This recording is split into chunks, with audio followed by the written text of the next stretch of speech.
Hello, hello. Welcome back to Positively Enlightened. Yes, what a week it has been. I've had a pretty good week. It was like dead week for me, which means all my classes basically took a break until finals week this week. So I've basically been doing nothing. I went up to Mammoth for a little bit, had a little vacation. Noah, what about you? What did you do this week?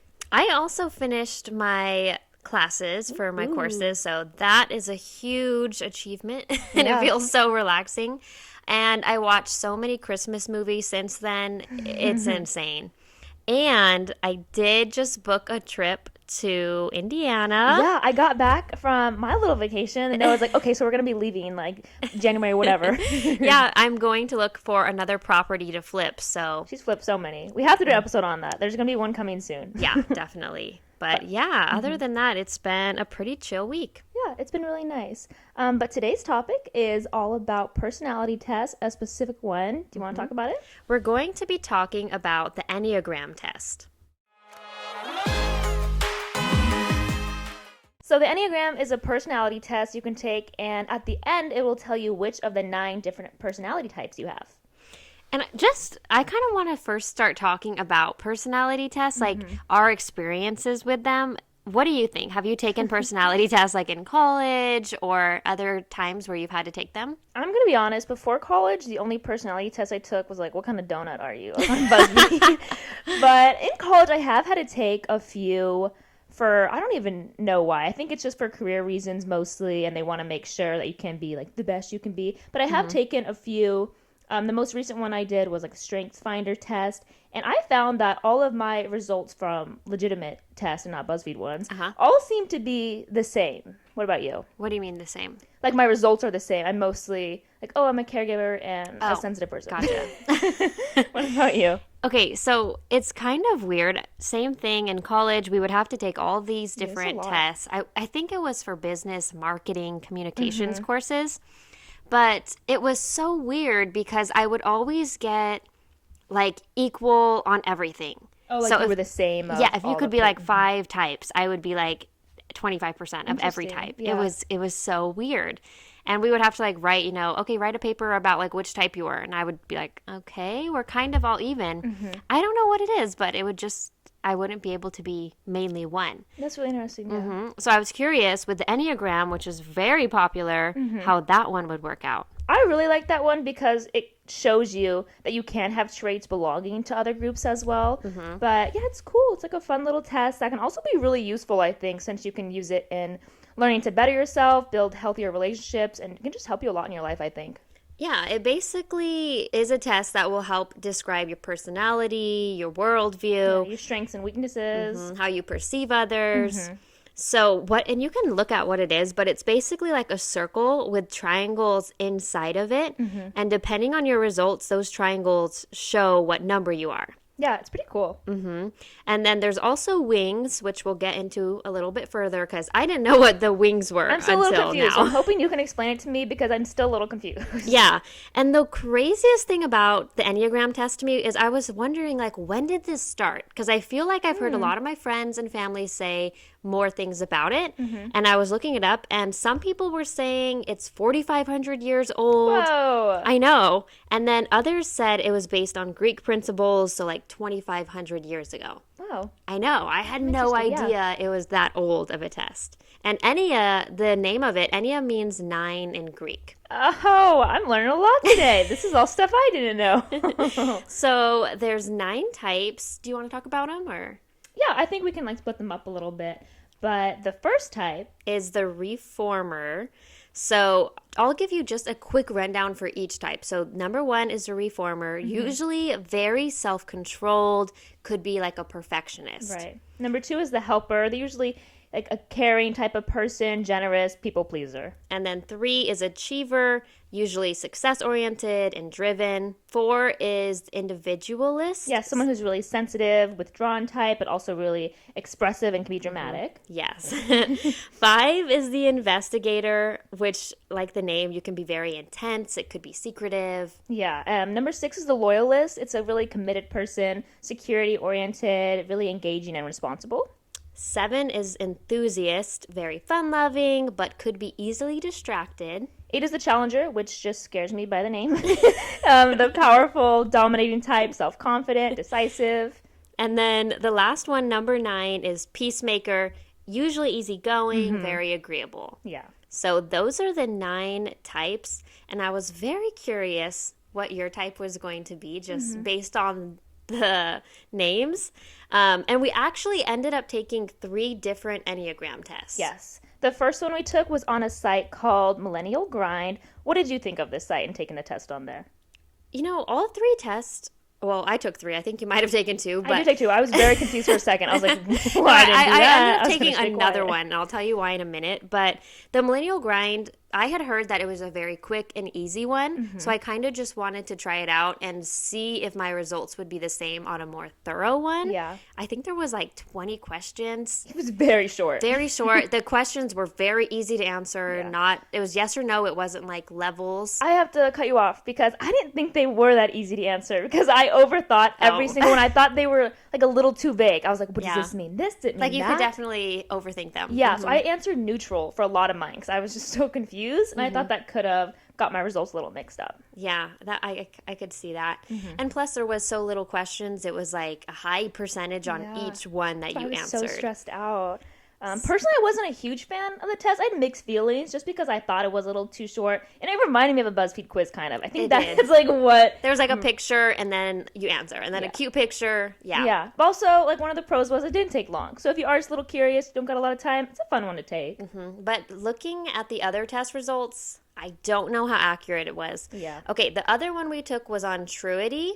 It was, all these are free, by the way. So Truity was also free, but way more in depth. Yeah, but that one still, I didn't think it took too long. Maybe I just take a lot of like surveys in my life. Less than 10 minutes for sure. Yeah, and I think you're supposed to answer them pretty quickly too, and not really overthink them. Yeah, I think it's supposed to be your first thought that comes into your mind. Choose that answer. Yeah. So Truity, what do you think of that one?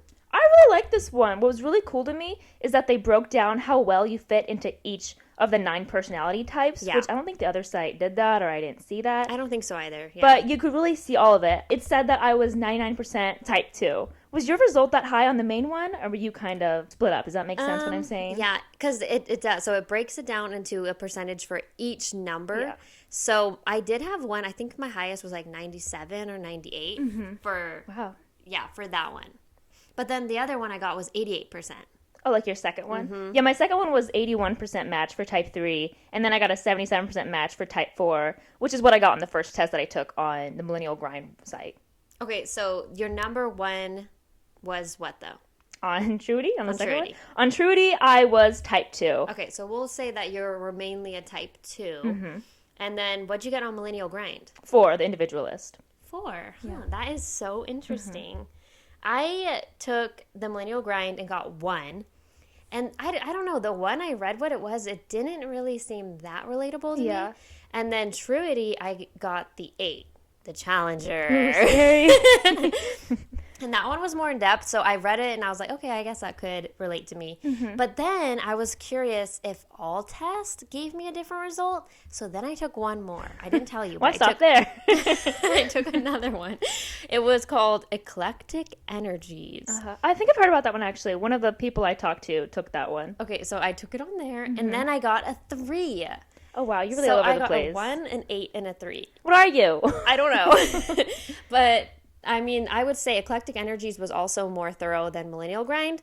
So I would say it was probably between an 8 and a 3. And we also took it for each other, too, which we'll talk about a little later. I'm excited to discuss that because I was really curious about what we got for each other. Because I know there are some people that take these tests, and I've had friends before that are like, oh, I got this result. And they're reading it to me, and I'm like, that's nothing like you. That's who you would like to be. But that is so not you. That'll be interesting. Yeah. So... let's just talk about that. So I took your test for you on Truity. I got, you would be a 7. What's a 7? I don't even remember. A 7 is enthusiast, fun-loving, but easily distracted. That's true. And then, but you also were a 90% match for a 4. Yeah, I got mixed feelings just because I felt like I could fit into almost all of these. I was like, okay, I could see myself here and there.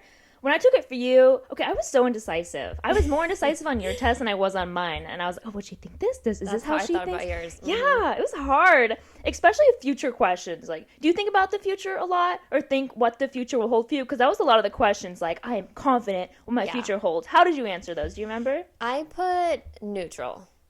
I think I put, for half of them, I was like neutral. But for the most part, I was like, well, I feel like short-term future, you have specific goals that you're going to meet and stuff. Yeah, like I think about it, but I don't put so much stress and weight on it where that's why it freaks I answered me out. neutral to some of them. So I was like, I just don't think about it that much. But for you, I got type 8, which is the challenger. And I did feel like that related to you because 8s are self-confident, strong, assertive, protective, resourceful, all these things, and super decisive. And 8s feel like they must control like their environment. And I think that's something I always think of you, because it also said on that site that like your basic fear is being harmed or controlled by others. I was like, okay, that kind of makes sense because I feel like you are very in control of your life compared to other people your age and my age. I think that you have like basic control of your life. Yeah, that's funny. Okay, so if you got an 8 for me and I got an 8 for me, I'm just gonna go with that. I'm think gonna so say I'm too. an 8. I think so too. But I do think it's good to have someone else take it for you. I'm still conflicted because the other test even told me you're kind of a mix between like a 2 and a 4. So I kind of trust that. I believe that. And I got the 4 for you, so I'm going to go with 4 for you.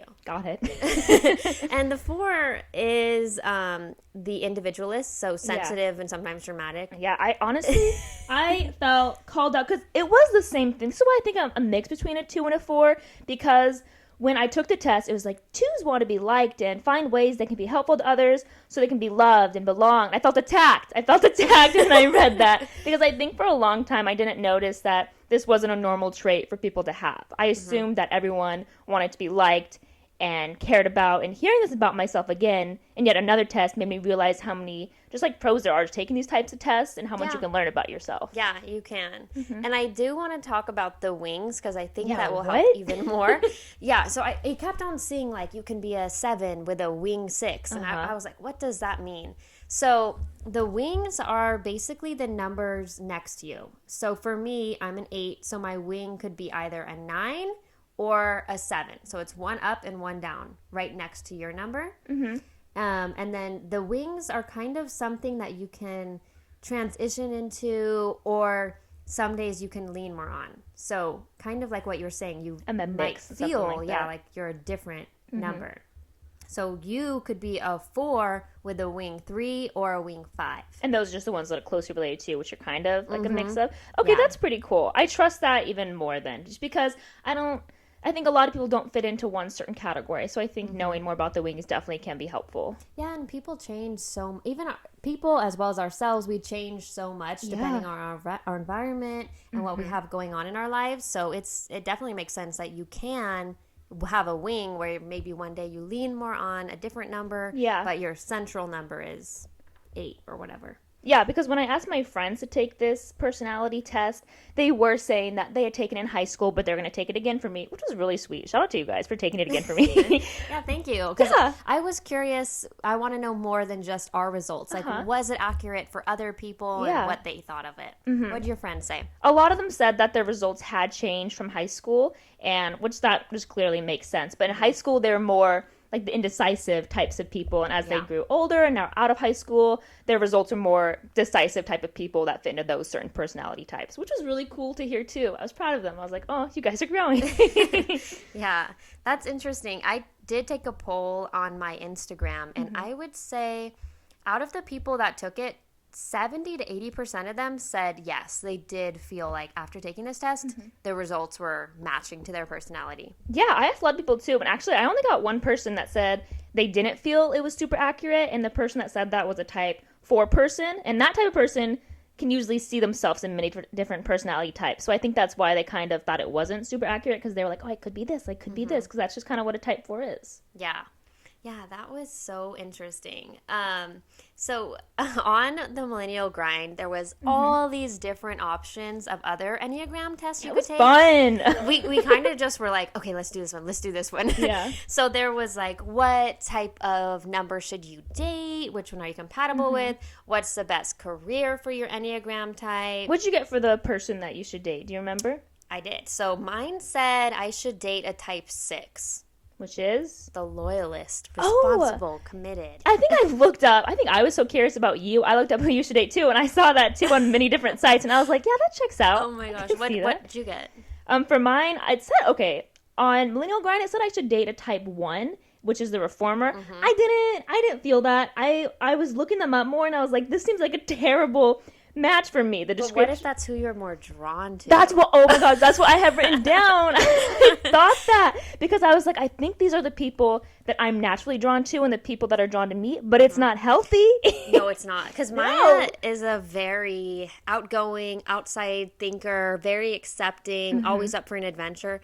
And it seems like she attracts a lot of people who are very well put together, doesn't really like adventures, like can be controlling Yeah. or wants self-control. So And a lot of the tests that That's I've funny. taken in college and even on here was like, you seek people who you can better. And I was like, this is terrible. Again, I felt called out. I hate this. That's But I funny. really agree with it. But that's what the reformer? Yeah, that's what the reformer is. There's someone, like, all of it seemed like red flags. Because this is how it started describing them. It said the description for the reformer is at their best. That's how it starts. At their best, they are ethical, have a strong sense of right and wrong, and always striving to improve things. And then it said they typically have problems with resentment, impatience, can't be forceful, judgmental, condescending. It went no. on. Oh no. I was like, this is scary. I don't want that. I need They love. need some wing too. They need some. I'm just going to start diagnosing everyone in my life. I'm going to take the test for everyone in my life and what I think they are. Oh my god. Oh my gosh, that just sounds just exactly what I am. I'm trying to fix people. This is like a bad therapy session. You need to let it go. Yeah, but they're so fun to take. So what'd you get for the career options one? Did you take that or no? Yeah, it's funny because it said I should be a marketing director, a realtor, a lawyer, or an entrepreneur. Honestly, I feel like you're going to achieve all these things by 2021. And I was like, okay, well, we could check like 3 of those off. Yeah. I don't really see myself being a lawyer, but hey, never say never. That is true. I don't see myself being that either. I didn't take that one, but I'll probably take it after this just because it is so fun. Yeah, it was. And it was interesting because you could like learn more about the numbers and how popular they were. Oh, yeah. The 8, the Challenger, and I'm not sure if this is a good or bad thing, but it apparently is like the rarest one to get. Okay, I have something to say about that too, because I read results of the survey too that said which is the least common, and I saw the same thing. But what I found really interesting about those results is that people like me, type 4 and type 2, are naturally curious about introspection and enjoy taking surveys more, which again, another attack on me. But I really do love surveys and always answer them. So I think that would kind of affect the results a little bit if we're more willing to answer any dumb survey out there. Yeah, that it would be true. But when I looked on other sites too, it said that type 4 was the most rare. So I really don't know what to believe. I don't know. It does get frustrating because I don't know. Yeah, everything's saying a what's different true. thing. Yeah. And there's plenty of good books about Enneagram traits where it dives into your real number. So Yeah, and again, another pro about that. You learn how to control your weaknesses and how to better your strengths, which is good for your career, for your life, mental health, everything. okay, I took another one on Truity. There was one that said gift giving by your Enneagram type, and I was like, let's just see what this has to say. So it said for 8s, they like to get really nice gifts and also give really nice gifts to their loved ones. And I was like, okay, that's true. And for my number 1 gift, it said I would like a vacation. Wow, that's really true. That's that accurate. funny? That's pretty accurate, yeah. It was like a vacation or a gift that has been well thought out or spent a lot of time thinking about it. Oh, that's cute. I was like, okay, yeah, both of those. Yeah, those are cute. And another good thing about Truity, too, if you want your whole report, you do have to pay $19 for it, and I didn't want to do that. But you don't have to worry because you can just look up more about yourself on other sites. But this is, again, a more in-depth personality test, so you can find out more about yourself and then just go look it up on other sites and cheat.